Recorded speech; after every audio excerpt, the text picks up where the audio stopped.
O texto de hoje é um texto solene.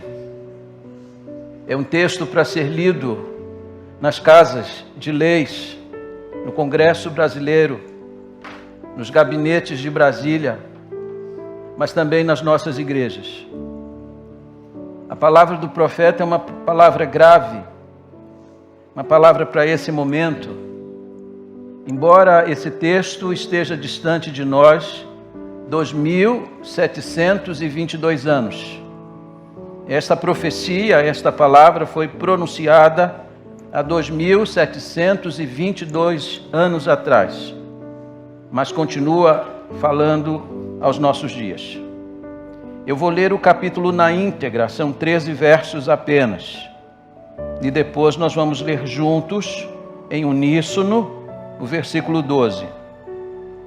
O texto de Amós, capítulo 4, a partir do verso 1, a Bíblia diz assim: Ouvi esta palavra, vacas de Bazã, que estás no monte de Samaria.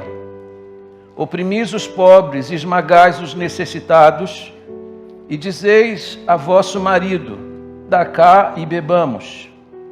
Jurou o Senhor Deus pela sua santidade, que dias estão para vir sobre vós, em que vos levarão com anzóis, e as vossas restantes com fisgas de pesca. Saireis cada uma em frente de si, pelas brechas, e vos lançareis para Hermon, disse o Senhor. Vinde a Betel e transgredi, a Gilgal e multiplicai as transgressões. E cada manhã trazei os vossos sacrifícios, e de 3 em 3 dias os vossos dízimos. E ofereceis sacrifício de louvores do que é levedado, e apregoai ofertas voluntárias, e publicai-as. Porque disso gostais, ó filhos de Israel, disse o Senhor Deus. Também vos deixei de dentes limpos em todas as vossas cidades, e com falta de pão em todos os vossos lugares. Contudo, não vos convertestes a mim, disse o Senhor. Além disso, retive de vós a chuva, 3 meses antes da ceifa. E fiz chover sobre uma cidade e sobre outra não. Um campo teve chuva, mas o outro, que ficou sem chuva, se secou.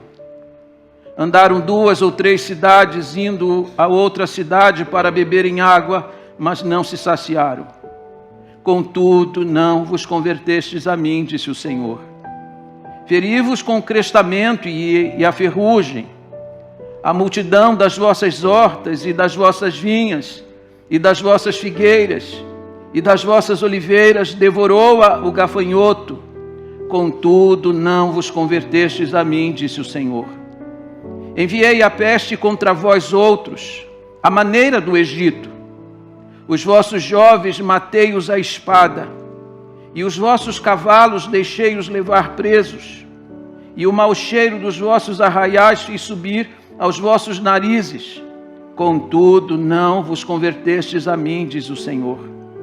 Subverti alguns dentre vós, como Deus subverteu a Sodoma e Gomorra, e vós fostes como um tição arrebatado da fogueira. Contudo, não vos convertestes a mim, disse o Senhor. Portanto, assim te farei, ó Israel. E porque isso te farei, prepara-te, ó Israel, para te encontrares com teu Deus. Porque é Ele quem forma os montes e cria o vento, e declara ao homem qual é o seu pensamento, e faz da manhã trevas, e pisa os altos da terra. Senhor Deus dos exércitos é o seu nome. Amém? Você pode ler comigo o verso 12? Portanto, assim te farei, ó Israel, e porque isso te farei, prepara-te, ó Israel, para te encontrares com teu Deus. Prepara-te. Você está preparado para encontrar-se com Deus? Se este for o seu último culto, se esta for a sua última oportunidade, você está devidamente preparado para encontrar-se diante de Deus? Vamos orar. Abençoa-nos, ó Deus, nesta hora.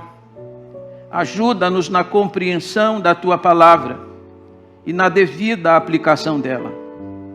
Ó Deus, que Teu Espírito trabalhe neste lugar, trabalhe na nossa mente, no nosso coração. E pedimos, ó Deus, que a nossa nação e o nosso povo não perca a oportunidade de arrepender-se enquanto há tempo. Abençoa-nos, ó Deus, neste encontro. E se alguém aqui que ainda não está devidamente preparado, que esta noite o Teu Espírito Santo possa persuadir este coração através da exposição da Tua palavra, e que a Tua palavra ouvida possa produzir a fé necessária para que haja salvação neste lugar. É a oração que eu faço, que fazemos em concordância no nome santo e bendito de Jesus. Amém. Por favor, tome assento. Prepara-te, ó Israel, para te encontrares com o teu Deus. O tom desta passagem, ela é solene. É uma passagem grave das Escrituras.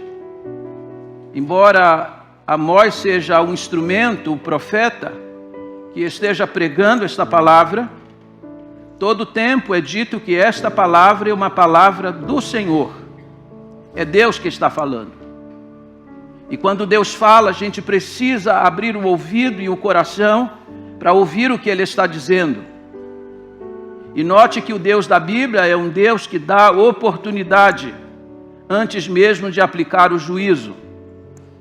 E Deus aqui esta noite, pela sua infinita misericórdia, Ele está oferecendo mais uma oportunidade, porque Ele está dizendo aqui, prepara-te. Porque é possível que numa reunião como esta nossa, é possível que enquanto nós temos tantas pessoas nos acompanhando remotamente, nós tenhamos pessoas que não estão ainda devidamente preparadas. Era o dia 31 de outubro de 1996, aeroporto de Congonhas, em São Paulo, às 8h30 da manhã. O aeroporto estava agitado como todas as manhãs. Nos alto-falantes daquele aeroporto se anunciava que em alguns instantes o voo 402 da TAM levantaria voo em direção ao Rio de Janeiro. Naquele saguão estavam comerciantes, estudantes, advogados, médicos, profissionais liberais e pessoas que trabalhavam no mercado financeiro, nas principais instituições financeiras deste país.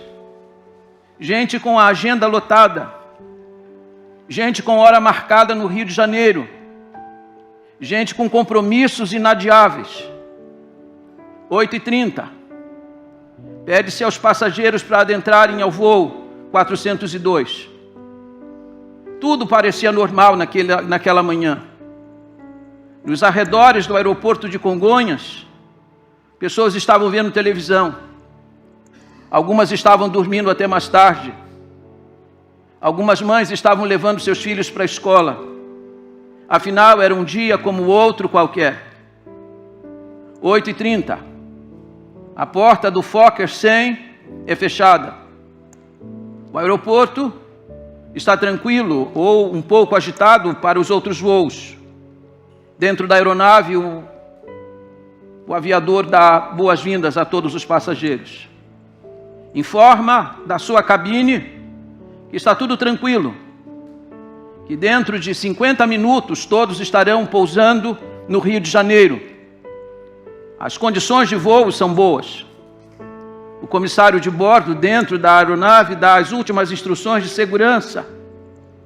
Às 8h32, aquele Fokker 100 vai para a cabeceira da pista para começar o seu voo. Ele acelera com toda a velocidade. Arremete aquele avião para o alto. Mas uma pane. Perde sustentação o avião. 8h32 ele está no solo. 96 pessoas, passageiros, morrem carbonizados. 3 tripulantes morrem também na hora. e 3 pessoas que estavam no solo também foram atingidas e morreram.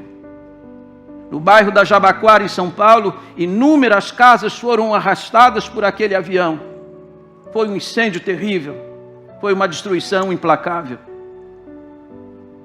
Em 2 minutos, aquelas pessoas que tinham compromissos, que aparentemente tinham sucesso, que tinham sonhos na vida, em 2 minutos tiveram as suas vidas ceifadas.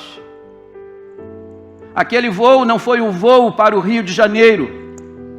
Aquele voo foi um voo para a morte. Aquele foi um voo para a eternidade. A pergunta é, será que aquelas pessoas estavam preparadas? Como que elas se encontraram naqueles instantes, agora na presença de Deus, tendo que prestar conta das suas vidas? Prepara-te, ó Israel, para te encontrares com teu Deus. O Deus da Bíblia, ele anuncia que você precisa preparar-se para esta viagem, que é a viagem mais importante da vida, que é a viagem para a eternidade. Todos nós haveremos de fazê-la um dia.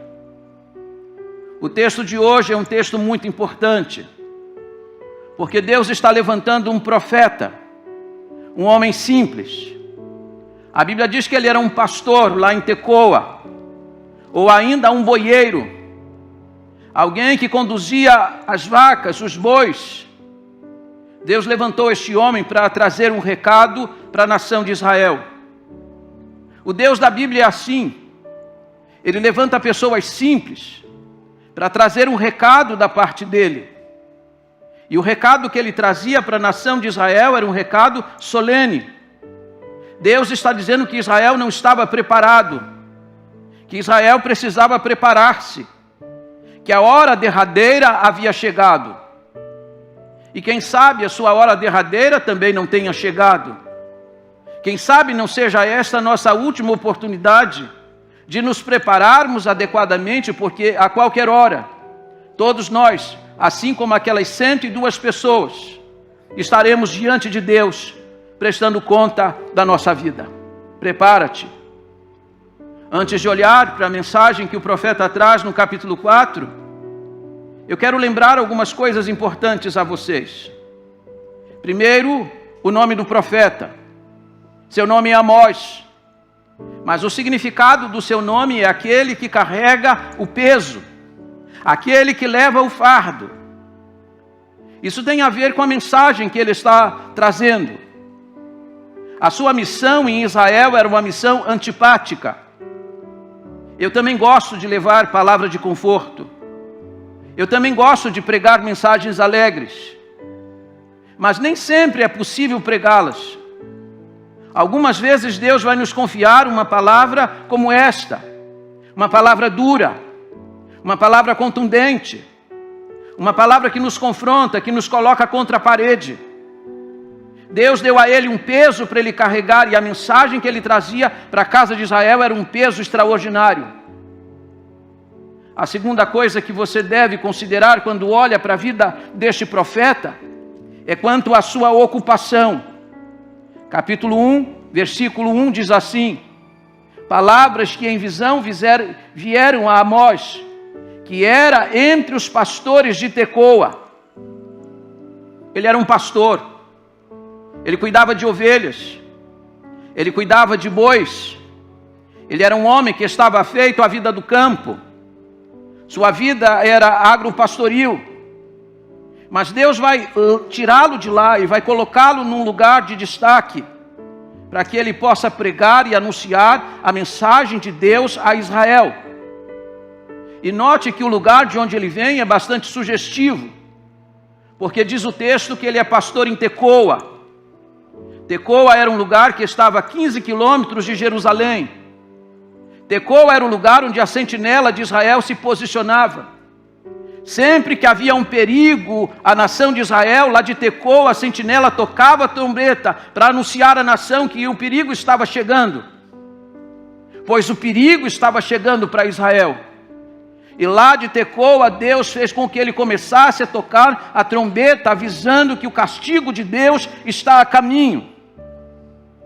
A terceira coisa que você deve olhar é o tempo. Diz o capítulo 1, versículo 1. Palavras que em visão vieram a Amós, que era entre os pastores de Tecoa, a respeito de Israel, nos dias de Uzias, rei de Judá, e nos dias de Jeroboão, filho de Joás, rei de Israel, 2 anos antes do terremoto.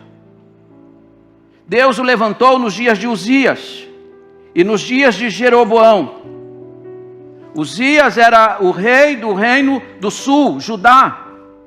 Jeroboão era o rei do reino do norte, Israel.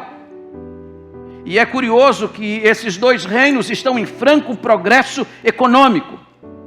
No tempo da maior prosperidade de Israel e de Judá, Deus vai levantar o profeta.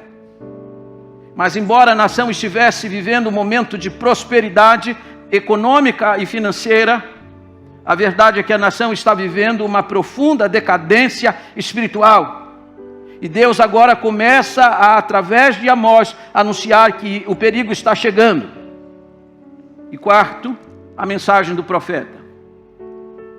Se você ler o capítulo 1, você vai perceber que o primeiro recado que Amós traz é para as nações que estão à volta de Israel, nações que haviam trazido prejuízos a Israel, nações que haviam ferido o povo que Deus havia escolhido, e Deus levanta o profeta Amós para dizer a essas nações que Deus não vai poupá-las, que Deus vai castigá-las. O livro de Amós anuncia uma verdade: ninguém se levanta contra o povo de Deus e sai impunemente. Deus vai castigá-las. Mas é óbvio que enquanto o profeta está anunciando castigo para as nações à volta, Israel deve ter descansado. Mas o fato é que depois de anunciar o castigo de Deus às 6 nações que estão à volta, entre elas a Síria, Deus vai levantar o profeta para trazer uma mensagem para a casa de Israel, para o seu próprio povo. E é aqui que eu quero começar a trabalhar o texto com os irmãos. O que nós precisamos olhar nesta passagem quando ele traz um recado de Deus para o seu povo? Primeiro, a denúncia de Deus. Olha comigo o verso 1. Ouvi esta palavra: vacas de Bazã, que estás nos montes ou no monte de Samaria, oprimis os pobres, esmagais os necessitados, e dizei a vosso marido: dá cá e bebamos. Há 3 coisas importantes na denúncia que Deus vai fazer a respeito de Israel. Primeiro, a respeito da opressão que era feita aos pobres. Olha para mim, por favor. Você olha para o momento que nós estamos vivendo no Brasil. Você olha para tantas coisas ruins que estão acontecendo em nossa terra. Coisas que deixam o nosso coração sobressaltado. Sobretudo numa semana como esta, que está por vir. E você pensa assim: será que Deus está olhando para tudo isso? Será que Deus está olhando essas coisas? Ou será que Deus simplesmente está indiferente diante deste quadro? Eu gosto de ler uma passagem como esta, porque mostra que o Deus dos céus, o Deus transcendente, que também é um Deus imanente, é um Deus que está olhando as coisas aqui, e que não deixará nenhuma dessas coisas impunes, embora muitas vezes pareça a nós que Deus não está fazendo absolutamente nada. O que é que está aqui nesta passagem? Veja como é que o profeta começa o recado: ouvi esta palavra, vacas de Bazã. Hoje chamar uma mulher de vaca seria um crime. Imagina o pastor chegar aqui e chamar as mulheres de vacas. Seria denunciado ao Ministério Público. Isso é um crime hoje. Mas é assim que ele se dirige às mulheres da alta elite de Israel. Ele está trazendo um recado de Deus para elas.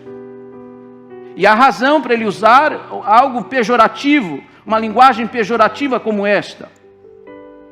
O que é que está acontecendo aqui?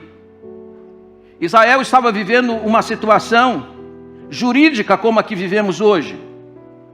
Os juízes estavam vendendo as suas sentenças em Israel. Pessoas compravam as sentenças. E as mulheres da alta elite de Israel diziam assim para os seus maridos: ô marido, vai lá, oprime o pobre, tira do pobre o pão que ele tem, porque afinal eu preciso sustentar o meu luxo. Quando a Bíblia diz dá cá e bebamos, a Bíblia está dizendo que essas mulheres viviam em banquetes. Essas mulheres bebiam as bebidas mais finas. Essas mulheres se vestiam de luxo. Mas você sabe que luxo custa caro. Mas para sustentar esse luxo, elas diziam aos seus maridos e empurravam os seus maridos para cometerem injustiça contra os pobres. E essa injustiça era conquistada nos tribunais de Israel, porque pessoas pagavam aos juízes, obtinham sentença e com essas sentenças espoliavam os pobres, arrancavam dos pobres os seus pães, para que aquelas pessoas que viviam em Israel de forma nababesca vivessem no luxo a despeito da opressão em que viviam as pessoas à sua volta. Note que os termos aqui eles são bastante pesados. Oprimis os pobres e esmagais os necessitados. Alguma semelhança com o nosso país, onde comitivas saem do país para desfrutarem do bel prazer com o dinheiro do erário público? Saiu uma comitiva, vai para a França, se hospedam no hotel mais caro, 70 mil reais a diária de um hotel, uma suíte com 220 metros quadrados. Pessoas, para sustentarem o luxo, precisam tirar dos pobres. E aí você pergunta, será que Deus está vendo isto?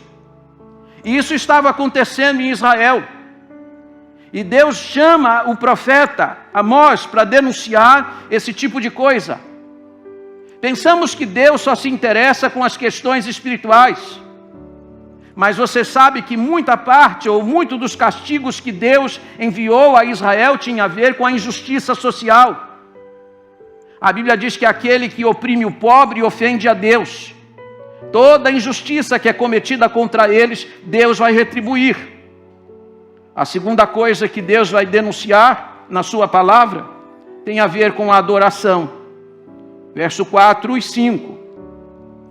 Vinde a Betel e transgredi, a Gilgal e multiplicai as transgressões, e cada manhã trazei os vossos sacrifícios, e de 3 em 3 dias os vossos dízimos, e ofereceis sacrifício de louvores do que é levedado, e apregoai ofertas voluntárias e publicai-as, porque disso gostais, ó filhos de Israel, disse o Senhor Deus.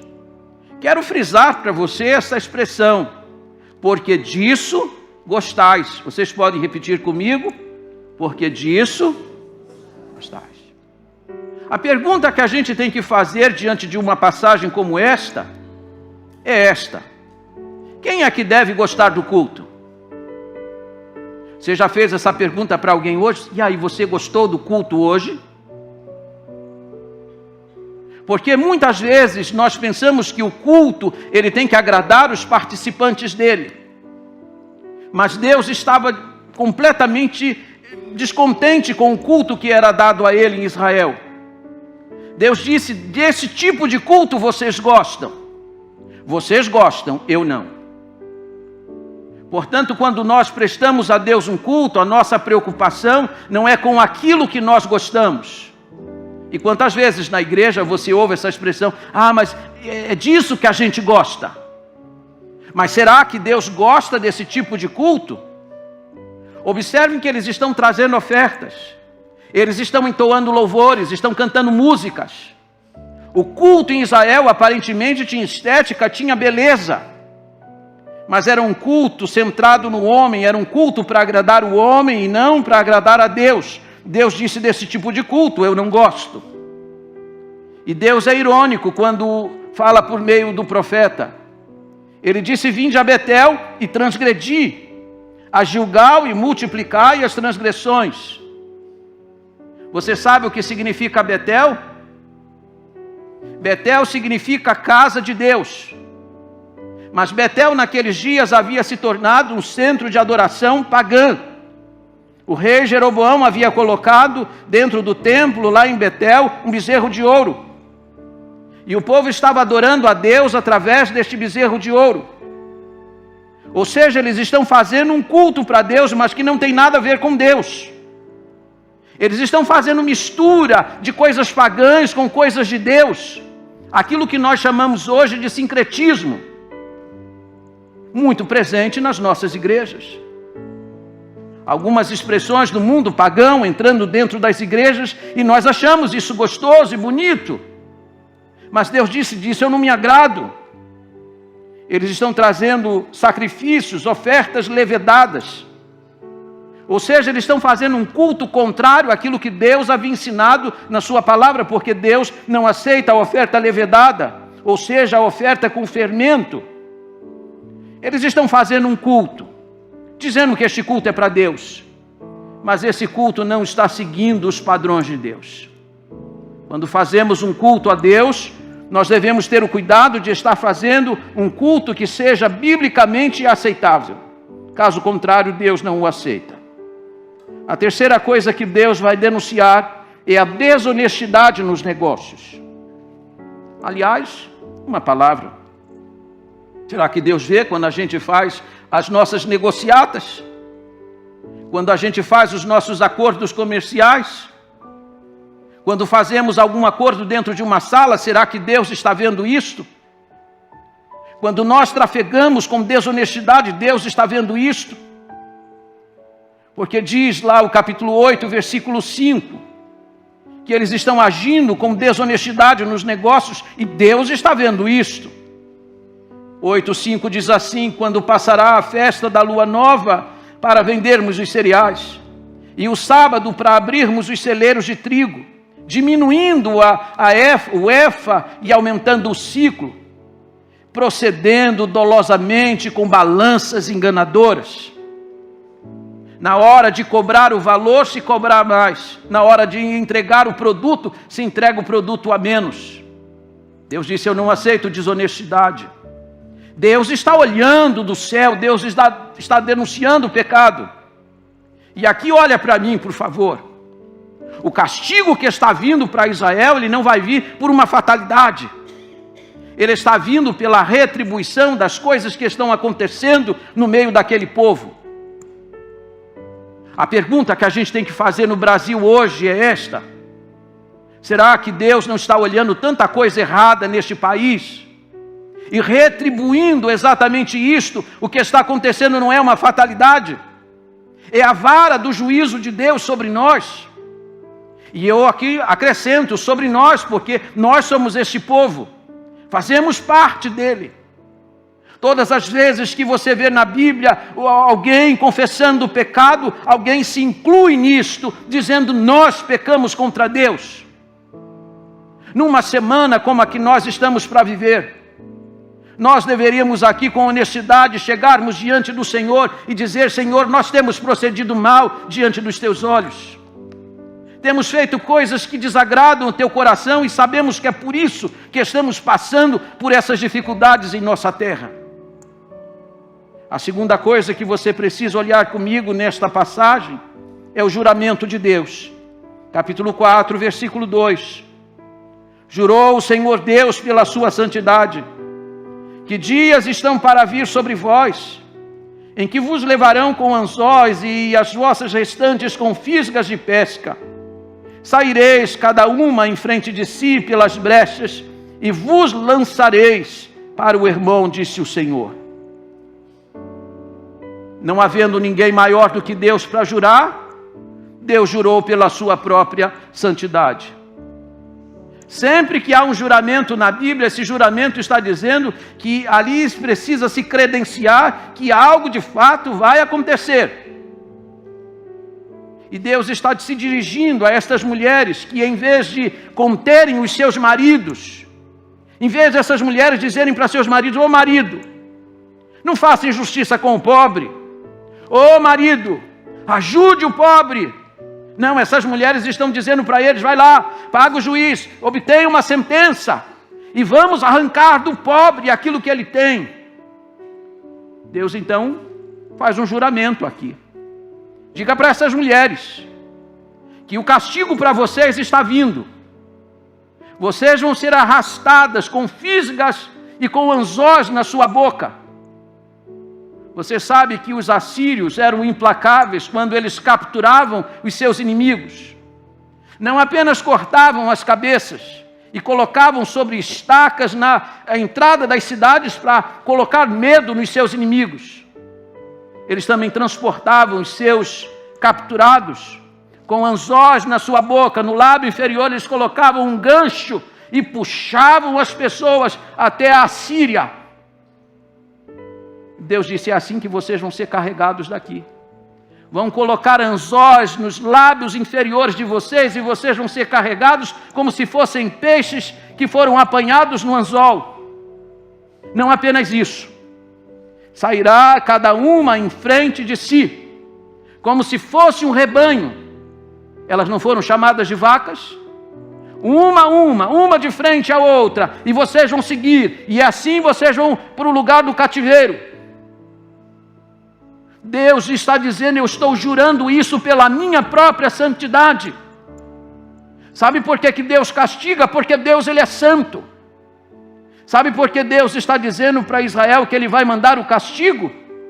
Porque Israel havia trafegado com o pecado e Deus não aceita pecado.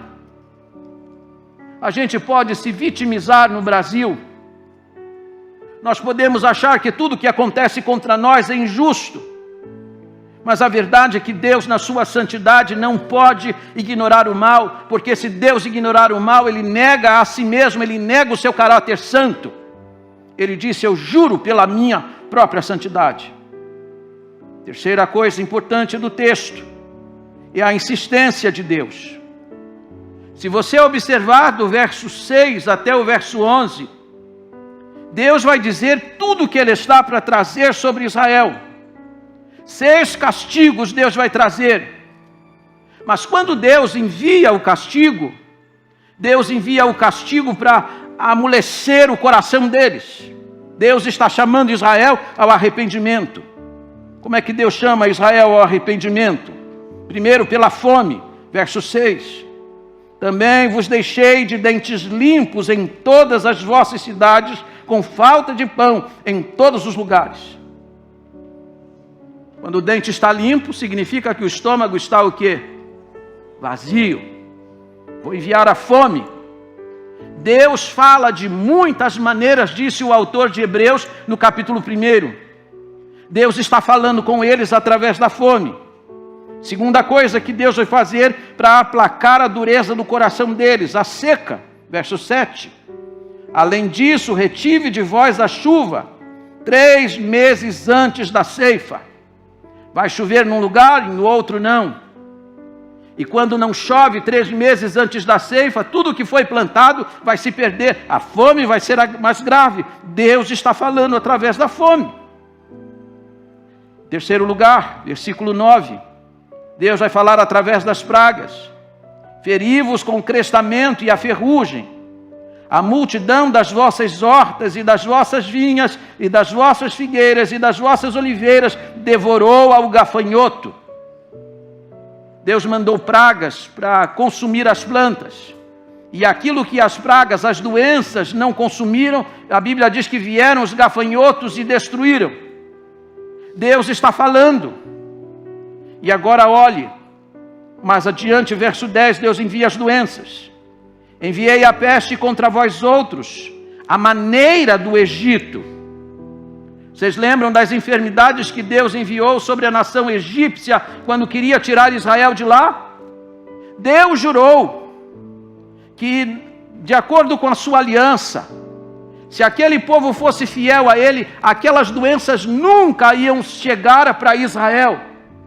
Mas Deus disse: se vocês quebrarem a aliança, se vocês não forem fiéis a mim, as mesmas doenças que eu enviei sobre o povo egípcio, eu vou enviar sobre vocês. Pois Deus está enviando as mesmas doenças. As doenças aqui não são casualidades, é Deus falando por meio delas. Que mais? A guerra. Verso 10 ainda. Os vossos jovens matei-os à espada, os vossos cavalos deixei-os levar presos, e o mau cheiro dos vossos arraiais fiz subir aos vossos narizes. Flávio Josefo, historiador judeu, diz que houve uma guerra e milhares de jovens judeus foram mortos, e seus corpos ficaram estirados sobre o campo, não sendo sepultados.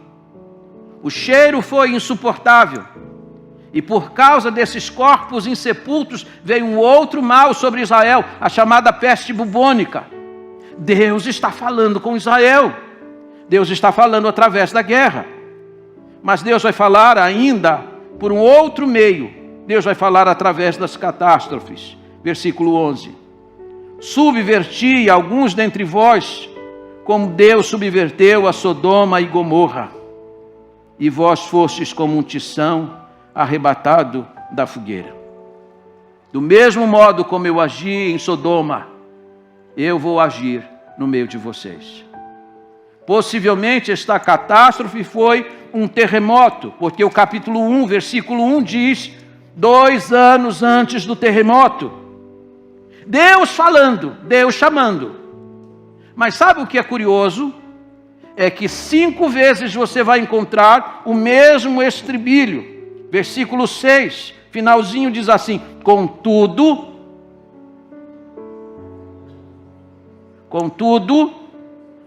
não vos convertestes a mim. Versículo 8 termina dizendo: contudo, não vos convertestes a mim, diz o Senhor. Versículo 9 termina dizendo: contudo, não vos convertestes a mim, diz o Senhor. Versículo 10, contudo, não vos convertestes a mim, diz o Senhor. Versículo 11, contudo, não vos convertestes a mim, diz o Senhor. Deus falou 6 vezes, e 6 vezes eles fecharam os ouvidos para não ouvir a voz de Deus. É possível que nós tenhamos pessoas aqui, pessoas pela internet, a quem Deus vem falando já há muito tempo, de muitas maneiras. Às vezes pela doença, às vezes uma perda, às vezes um acidente. Inúmeras formas que Deus utiliza para chamar a pessoa para Ele. Às vezes Deus fala por um pregador, às vezes Deus fala por uma canção, às vezes Deus fala pela boca da esposa, pela boca dos filhos, pela boca dos amigos, mas a pessoa simplesmente fecha os seus ouvidos, como fez Israel. Deus disse: eu falei 1, eu falei 2, eu falei 3, eu falei 4, 5, 6 vezes, contudo não vos convertestes a mim. Aqui está um traço do caráter de Deus. Deus ele é longânimo, Deus é insistente, Deus oferece oportunidade de arrependimento. Se há uma coisa que o pecador não poderá fazer diante de Deus é dizer: o Senhor não me avisou, o Senhor não me deu oportunidade, o Senhor não falou através das circunstâncias. É possível que Deus já tenha falado a você muitas vezes. E a pergunta é: quantas vezes mais Deus terá que falar para que você ouça a sua voz? E então, em quarto e último lugar, e eu termino,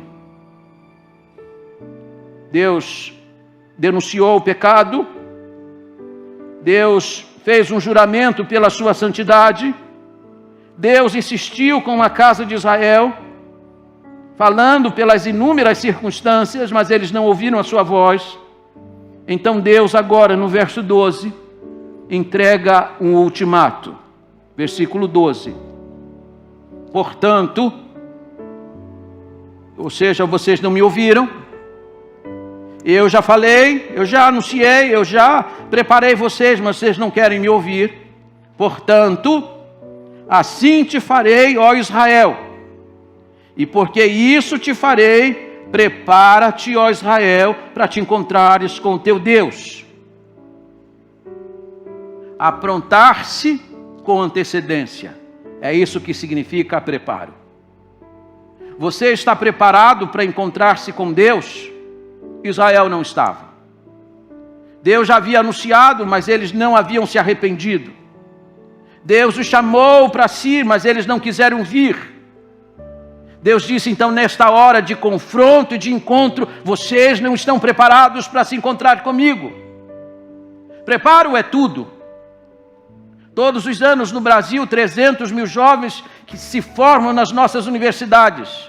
Médicos, advogados, engenheiros, gente das mais diversas profissões, gente que está se preparando. A moça que se prepara para o seu casamento.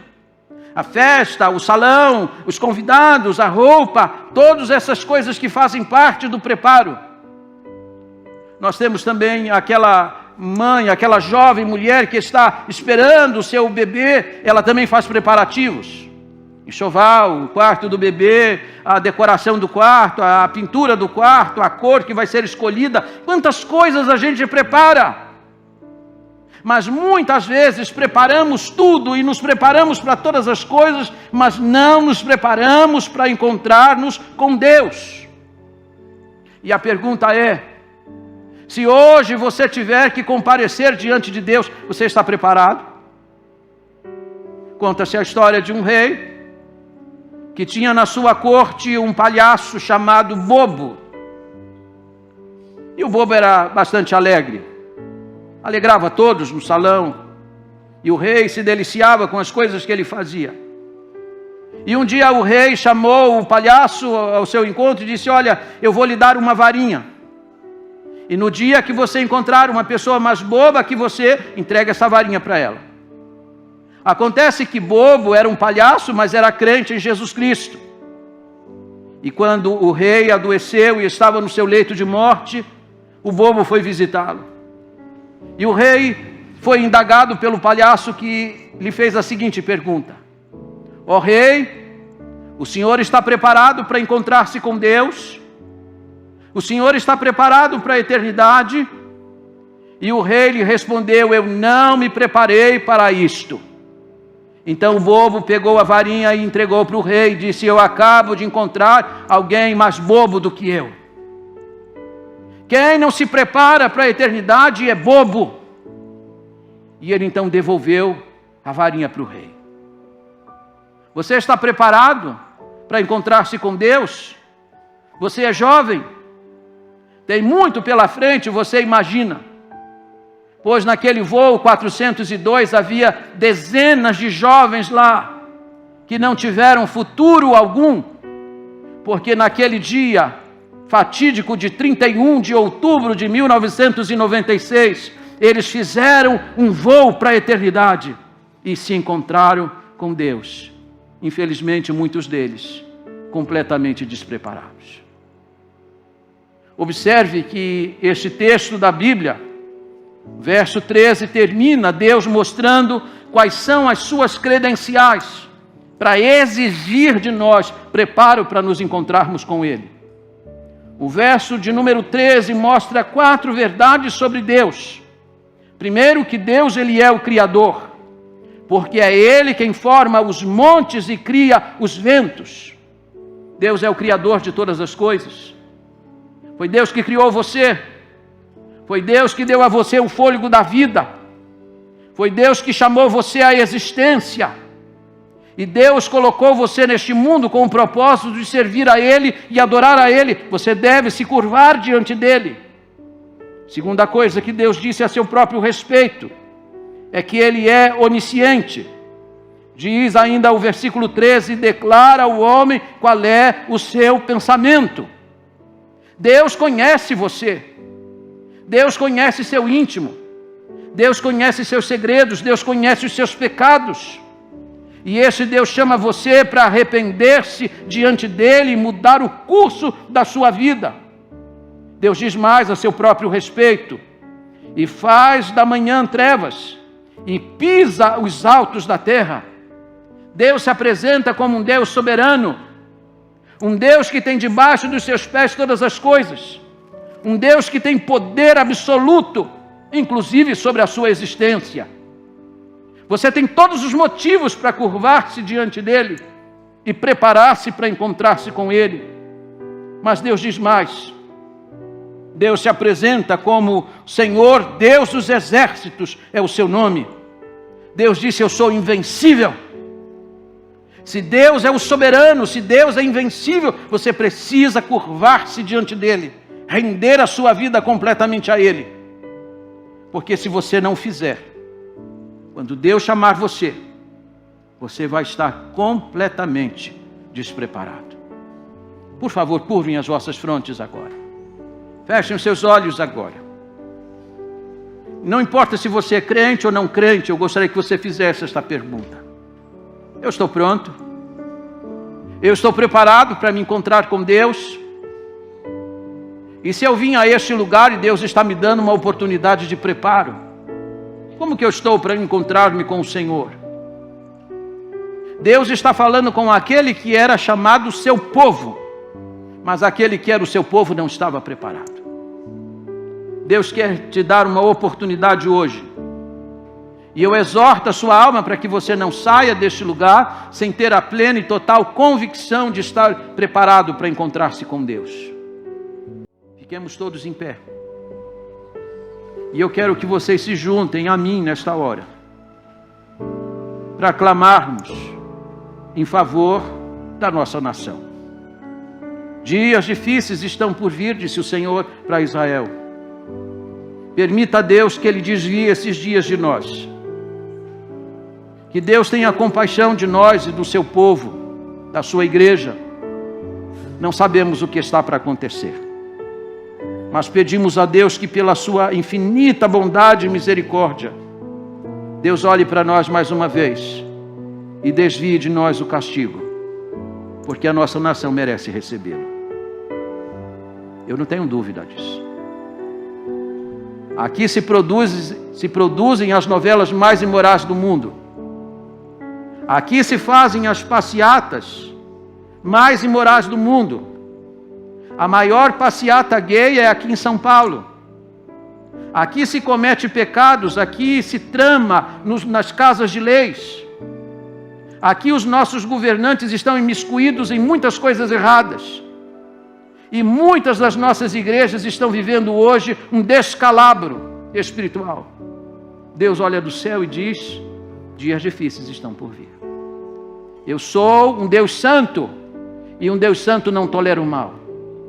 Então precisamos pedir por nós, pedir pelo nosso povo, pela nossa nação, para que Deus mais uma vez tenha compaixão dela. Você pode curvar a sua fronte e orar comigo? Bendito Deus e eterno Pai. Ó Senhor, nós confessamos diante da Tua face os nossos pecados, o pecado desta nação brasileira. Sabemos que muito daquilo que está acontecendo e daquilo que está por vir tem a ver com a vara da Tua disciplina.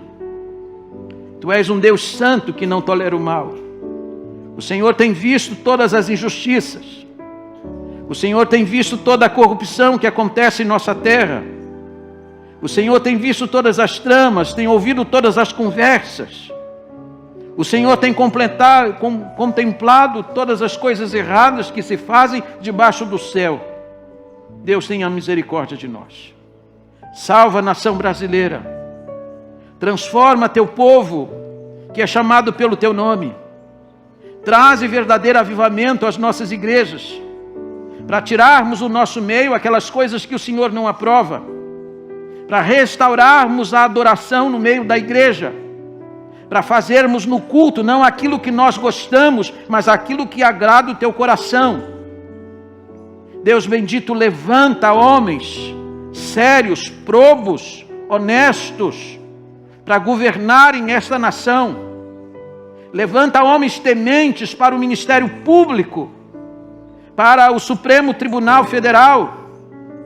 Deus levanta pessoas do teu coração, segundo o teu coração, para governarem este povo. E concede à nação brasileira um futuro, porque tu bem sabes que o nosso futuro está hoje muito nebuloso. E tenha misericórdia das tuas igrejas, porque muitas das nossas igrejas também se corromperam. Oferecem um culto cheio de pragmatismo humano, mas sem qualquer compromisso com a tua palavra. Perdoa-nos, Senhor. Restaura-nos, Senhor. e desvia de nós, de cada um de nós, o mal. Visita a terra brasileira, para que um dia possamos dizer a respeito dela, que feliz é esta nação, por temer ao Senhor. Ó Deus bendito, abençoa-nos nesta hora. Leva-nos debaixo da cobertura das Tuas santas mãos. E opera, ó Deus, na nação brasileira, nos destinos desta nação, para que ainda algo extraordinário e bom possa acontecer nesta terra.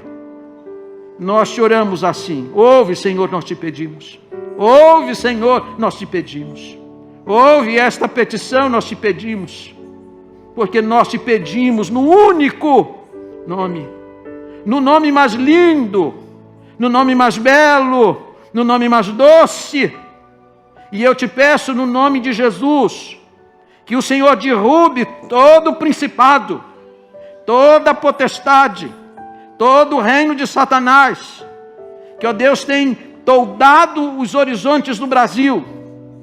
Derruba, Senhor, todo o baluarte do mal que está sobre Brasília. E, ó Deus, tenha compaixão da igreja e deste povo brasileiro. Eu te suplico isto com os meus irmãos, no nome santo e bendito de Jesus Cristo. Amém.